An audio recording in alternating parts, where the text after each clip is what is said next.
Hi, welcome back to a year of discomfort.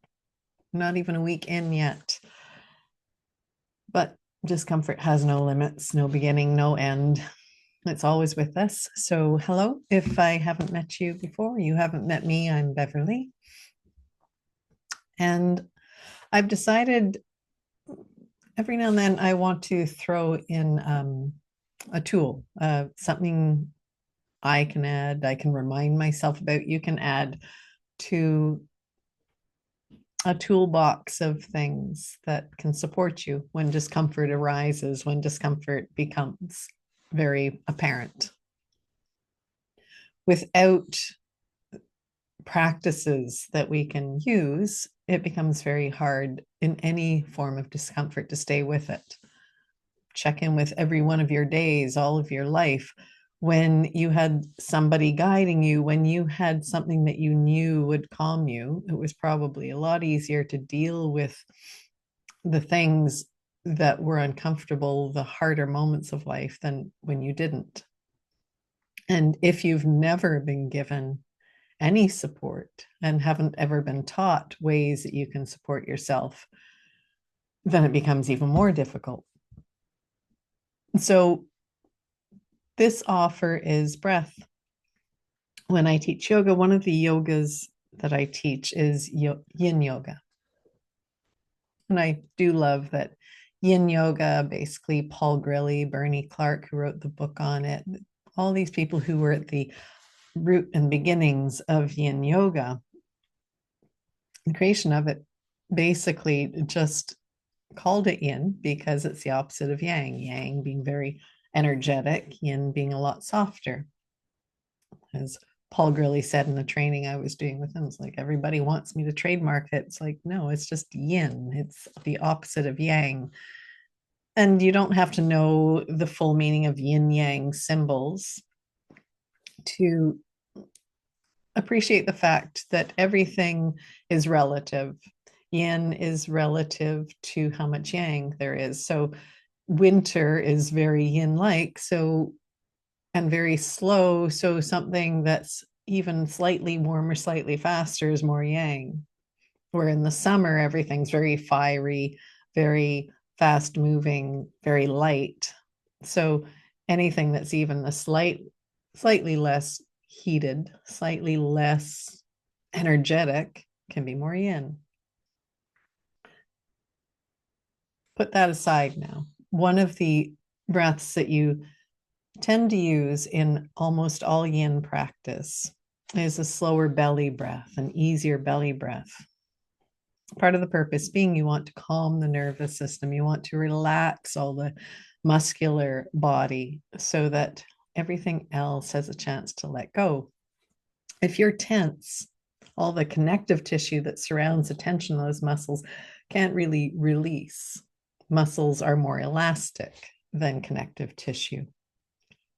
So they can let go a lot quicker than the more plasticky connective tissue, tendons, ligaments, the spaces in the joints, cartilage, all the fascial body that wraps and surrounds every muscle fiber, all groups of muscles. So breathing softer, slower, more relaxed, letting your belly go, letting it open up helps calm the nervous system.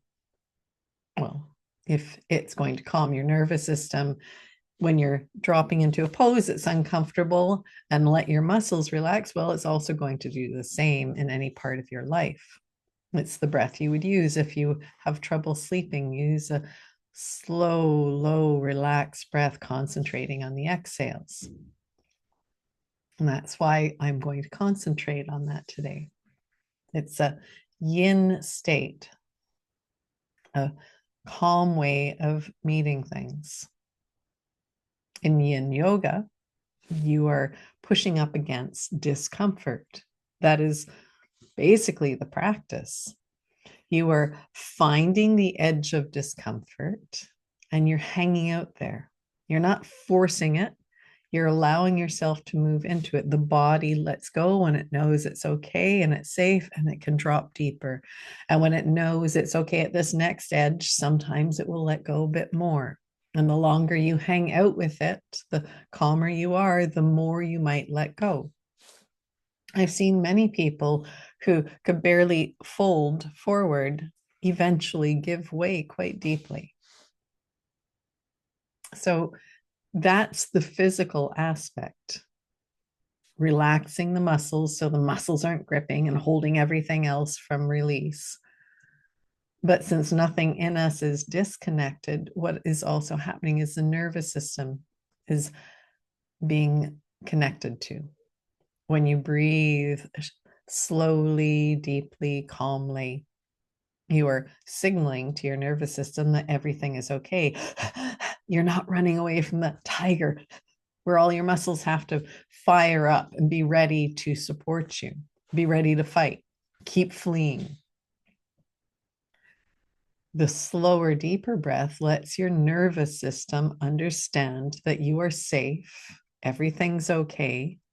And when the nervous system talks to the mind, the brain, and lets it know everything's okay, different hormones are signaled, different ways of being are signaled, and there's a reversing down into the body. It says, okay, you can all let go. We don't have to put all our energy just into the fight or flight muscles. We can put energy back into digestion. We can have clear thought. We can function on a far different level. This is how you meet the discomfort of the poses. This is how you meet the discomfort of life. So if you find that there's things that you're stepping into that are uncomfortable for you, there's a discomfort in many aspects of your life, whether it's physical, whether it's energetic, whether it's mental, having a breath that you know you can go to that will help bring you back to a place where you can think clearly and react clearly and deal with what's needed clearly, you're going to progress much farther. Just like that fold forward, you're going to move forward much more quickly with more ease than you will if you're always fighting the discomfort. So to do this, it's just simply first relaxing your body.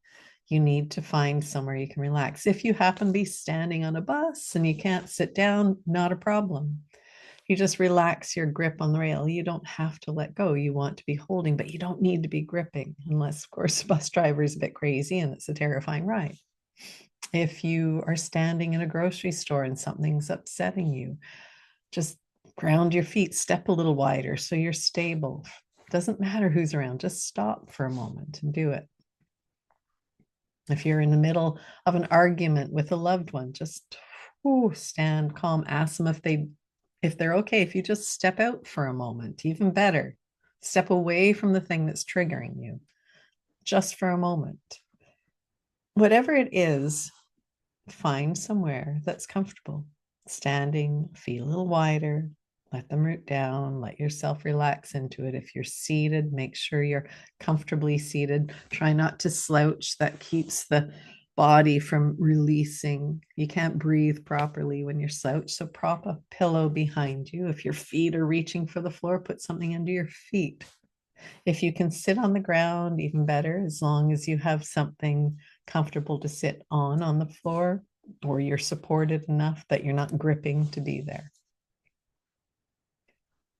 Once you're there, just let stuff go. It helps sometimes if you're in a place that's safe enough to close your eyes so you're not distracted by everything. And then exhale.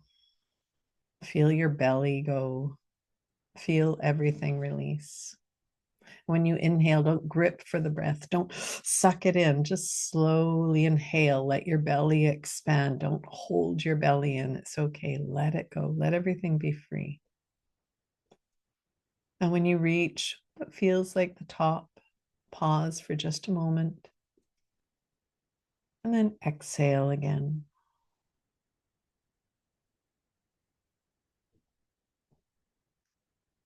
Do it. Just flow with where you're capable of going. We could get very technical. I could count out the time to you, and there is a purpose for that. But I don't want to overcomplicate this at the moment. You can learn techniques we can learn together a little further down the road, but this is simple. It's inhaling and exhaling. It's in and it's out. Relax your mouth. If you can, just let the breath come in through the nostrils. There's also a purpose for that. And out.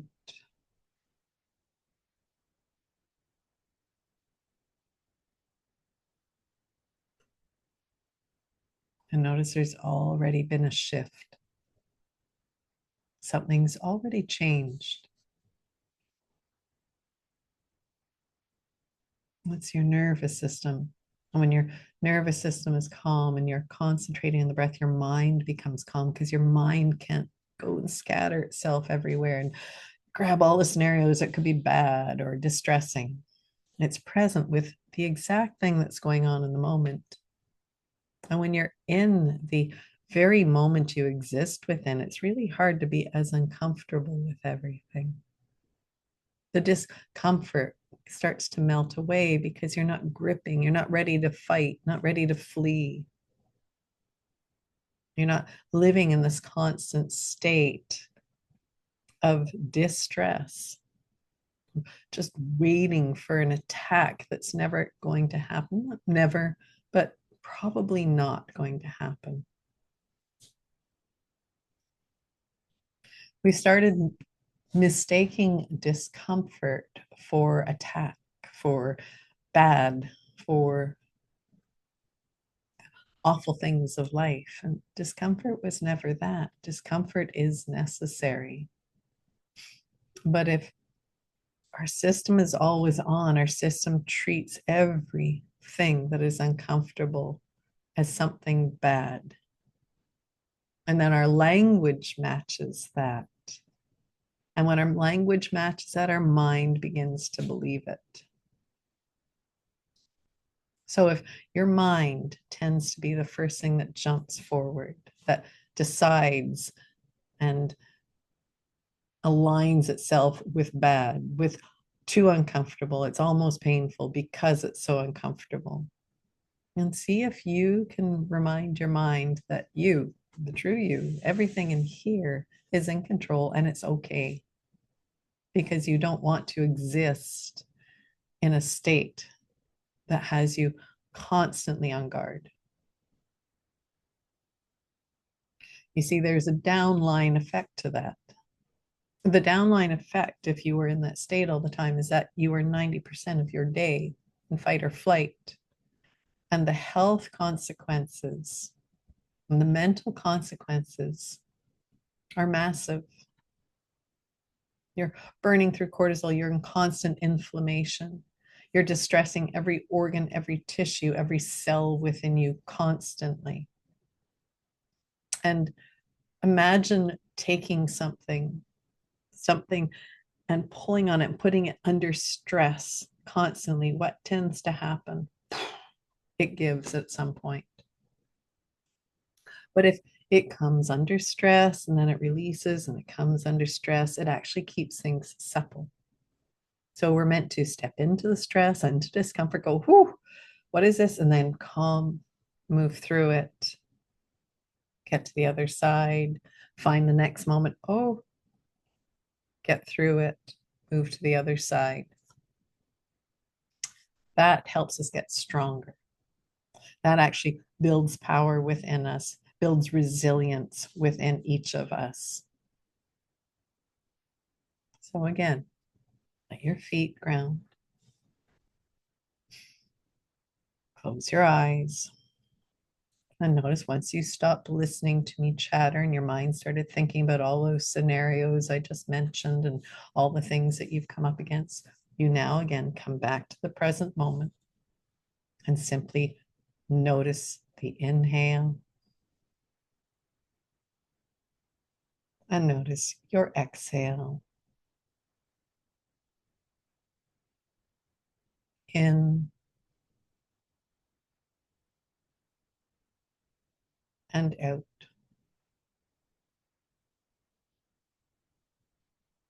In and out.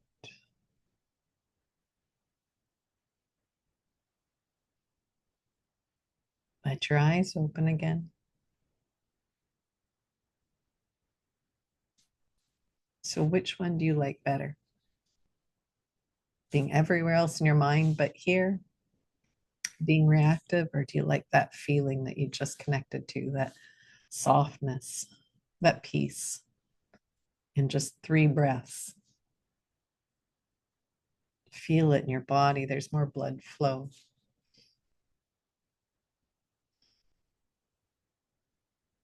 So, why don't you set that as,